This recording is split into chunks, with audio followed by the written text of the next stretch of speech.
So I went to my first ever bachelor party for my friend Jake, who's getting married this year.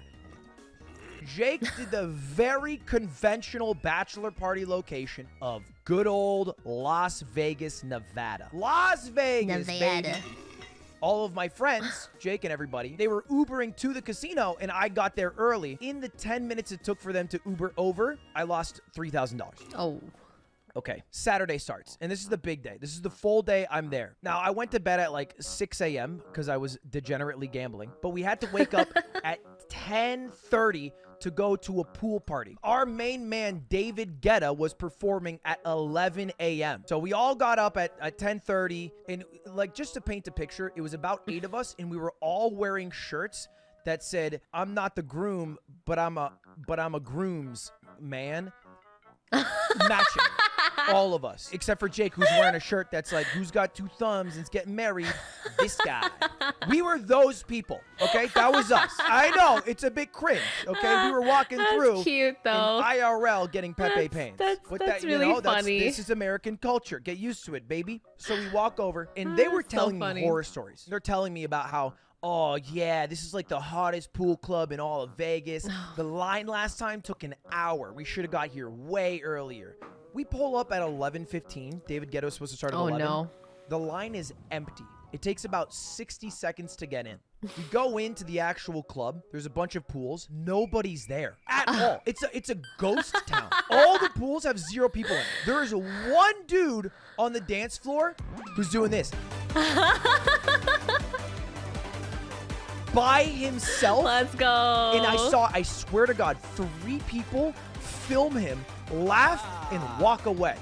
He did that for an hour and a half by himself. What a and champ. I was like, what the Go off, what's going King. on? Why is there nobody here? Now, they were getting drinks, and while they were getting drinks, I made my way over to a little food place. And here's the biggest thing you have to learn about Las Vegas. Tipping culture gets you everywhere you want in Vegas, aka money gets you everywhere you want to go in Vegas. So I ordered a croissant. A croissant, $16, by the way, for a bacon, egg, and cheese croissant. But I gave a $20 bill, and then the guy gave me back the change. I got the croissant. I gave him back the 4. The moment I gave him the 4, it was like a fucking GTA NPC, and it unlocked a new voice line, and the guy took my $4 and said, oh, by the way, if you ask for a cup with ice, you can fill it up in the bubbler, and then you won't have to pay for the water bottles. And I was like, okay. Can I get a cup with ice? New storyline unlocked with the $4 tip.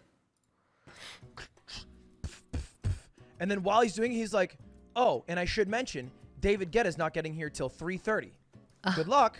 And I unlocked a piece of information that we had not known going into this. Because when you looked at the website, when you buy the tickets online, it says David Guetta, 11 a.m. The actual time he was coming, 4.5 hours later. Oof. I wolfed down my croissant and I walked back to my group, where I was handed a drink that I promise you has killed men before. This is a 32-ounce bottle. I was handed something this large. It was kind of like this Yeti container with a straw coming out. The contents of it were gin, vodka, and about maybe 2 squirts of soda water. It was a mega pint of pure alcohol. If you lit a lighter next to it, it would burst into flames. It was disgusting. It was undrinkable. I could not drink the beverage without gagging every single time. But here's the problem about being with a bunch of guys in Las Vegas at a bachelor party. They all throw out every single part of your brain that says, oh, maybe we shouldn't do this because it'll probably lead to bad repercussions later. And so I would be like, this is what I would do. And then I'd place it down. And then one of the guys, almost like a rotating group, would come to me with the drink that I put down on a table. And they said, hey, you put this down. Keep sipping. Oh, and I would go, God. And then someone else, hey, you put this down. Keep sipping. And I was like, what the fuck are we doing here? God damn, if we got served Kool-Aid by a cult leader, you guys would be telling me to sip it. I was getting mob mentality. They warned us when they gave us the drink that the drink was supposed to last you the entire day. It was an insane amount of alcohol. So again, I'm sipping. Everybody else is going hard. They went from here down to here. Holy. It's like me and my friend Zach, who are like keeping it kind of like man, we're up here-ish. Just to paint a picture of how drunk this alcohol got some of the guys, one of the guys who we were with threw up in the pool and got kicked out. Yikes. Before anyone was even there. It was so obvious he was drunk because nobody was even there. David Guetta wasn't even out, and he was like by himself in a pool, and he threw up in it. And they were like, okay, well, you got to go. But that also created a window of opportunity. We put all of our things into a locker. I put the code 1337. And this is where I you know what? I was a bad friend. I went with Jake, and I had been gambling with Jake. And Jake spun it up from $100 to $800. And nice. me and Jake went to the locker because we had to get some of our things out because the guy got kicked out. And when we walked over to the locker, Jake spilled his drink. Slow motion.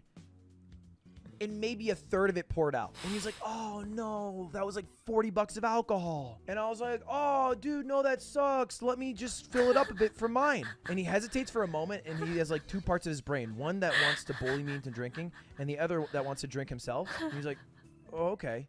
And I go, here you go. I re-up. I am left with maybe this much. Jake has a brand new container. This starts the beginning of the end for Jake's day and evening. Oh my God. I go back to gamble a little more. Jake walks over to me like this. Oh no. How much money am I up, dude? How much money am I up? And I'm like, you're up 700. So he's like, I got $700. I'm like, no, you have 800. He's like, I'm up $800.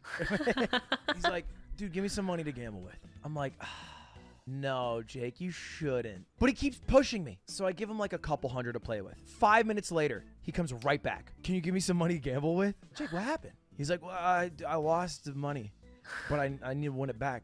It's so, I do this to him. I go, buddy, that was all of it. He's like, oh. We tried. Wow, I secretly had like another like 400 of his dollars in my wallet. And he got all bummed. Then he walked back to the pool and he got in the pool. 4 hours finally passed. I had been there for 4 hours, and David Guetta comes on. Finally, David Guetta comes on at like 4 p.m. He played Bulletproof, Nothing to Lose. I go to my friend Eric and Zach, who are the only ones that are kind of sober, and I'm like, yo, anyone want to go? And they're both like, yeah, we're down. We leave. Or at least we try to. I thought this was kind of funny. The three of us were trying to leave, but the only problem was the other 5 guys were so drunk that when we told them, hey, we're going to leave, the locker code with all your phones and wallets is 1337, they couldn't repeat the 4 numbers back. No. They couldn't do it. And we were like, oh, fuck.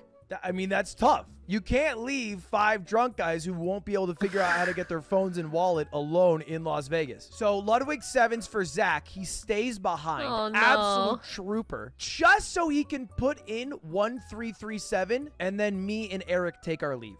And this is where a division forms. This is where a rift in the group forms. The group of 8 gets split into 2 groups of 4. The sober Samuels and the drunk Daryls. Because Zach is babysitting, basically. But if you've ever babysit really drunk people, they don't realize they're really drunk.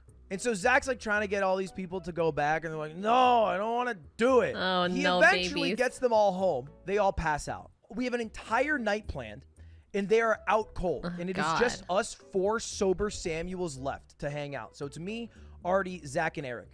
We decide to go to a drag show, which I have never been to before. But RuPaul has a live drag show in Las Vegas. I will admit, I was very anxious going into a drag show.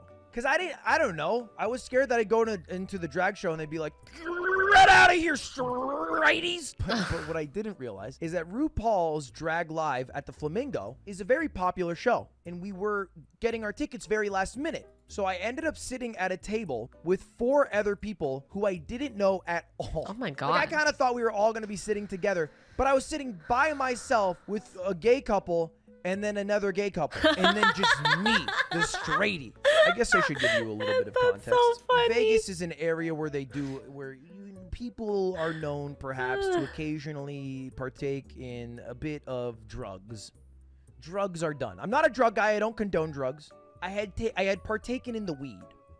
I'd smoked a little bit of a doobie. I huffed a little devil's lettuce. I'm not happy that this entered my body. And if I lose a few of you as fans today, I understand. Okay, don't say Lamau drugs, like weed's lame. What do you want me to say? We took ketamine to go to a drag show. I smoked a pot cigarette. But the problem with smoking a pot cigarette is you become a little more anxious and you become a little more self-conscious. So when I'm the only straight guy sitting at a table with gay couples at a drag show, I was like even more paranoid. And Ginger Minge, who is the host of this drag show, was a god at crowd work and would specifically call people out, had people come on a stage. And the whole time I was like, oh, please don't be me. Please don't be me. And there's even certain, this is embarrassing. There were certain points where they were like, if you're here with your partner, everybody clap, and everyone clapped. And then they're like, if you're here and you're gay and single, everybody clap, and everyone clapped. And it was like, and everyone was like, yeah. And then Ginger was like, if you're here and you're straight, clap. And nobody clapped, so I didn't want to clap. Because I thought it'd be weird if I was at like a drag show and I was like, yeah! Wow! Boobies. I thought that'd be weird, so I didn't clap.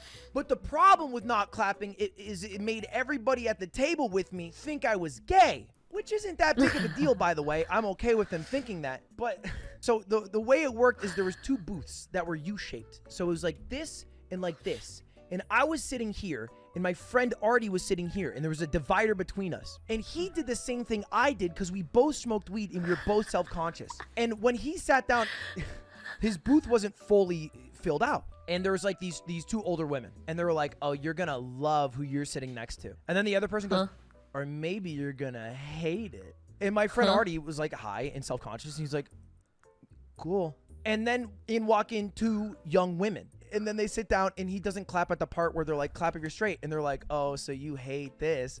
Like implying like, oh, you hate sitting next to women because you're gay and you'd love to sit next to a man because a man would make you so fucking rock hard because you're so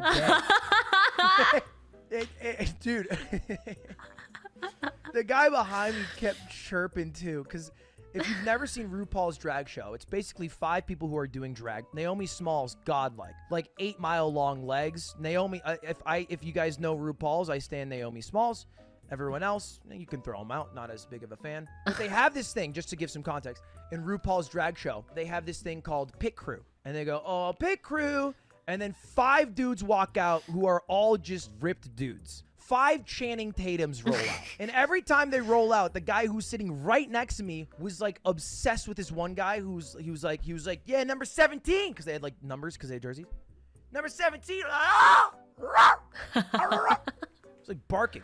So I didn't want to be the odd one out, so I was getting involved too. But I didn't want to pick the same number as him because I thought that'd be too obvious. So I just picked a different. This is so fucking cringe. This is what I was going through in my head. Like, I gotta pick someone different to cheer for. Because I thought I should cheer for someone. I thought it'd be. It's like if people are doing chants next to you and you're not doing the chants. Because everyone was chanting, and I didn't want to be like shitting on the parade. So I was cheering. Yes, I was cheering for other. Because then I was cheering for other people. I was like a 30, 17 sucks. Let's go 30. And that's anyway, the biggest takeaway I have from this show is I am now incredibly self-conscious about going to Mogul Money Live. I don't think I can handle it, boys. That drag show, it was about 2.5 hours. Ginger Minge was a phenomenal host with great crowd work. And I'm like, I don't think I could do that. I don't think I could handle 3,000 Ludbuds in an arena chirping at me and making sure they pipe down, but also are engaged in the content. It's like a totally different skill than the skill of being able to entertain 10, 20,000 people live. Because I'm at my computer and I can call out a couple chat messages and I can just riff by myself. But there's an energy that you have to form in a building crowd when you are hosting with people live in front of you. Because you have to make like inherently cringe parts of the show, like, you know, corny ass parts, feel more natural and authentic. And you have to involve people in the crowd without making it feel uncomfortable or awkward. So I walked out of that show with the new level of respect. 1, RuPaul's Drag Race, and specifically Ginger Minge. But 2, stress about the live show. It actually motivated me to go to more live shows. I kind of want to go to some stand-up shows in LA, just because that's how, I don't know, that's the only way I've ever improved at things. Like, I've only ever improved at streaming by watching streams and then doing streams. So I'm gonna try to improve at live shows by just watching as many live shows as I can. Cause I don't know. I just want to put on a good show. Makes I don't want to sense, like waste makes people's sense. money if they spend their time and money to come out. Makes sense. Anyway, thanks for watching, and I'll see you guys all later. Peace. That was a great story. A great story. Play it again. Watch the story again.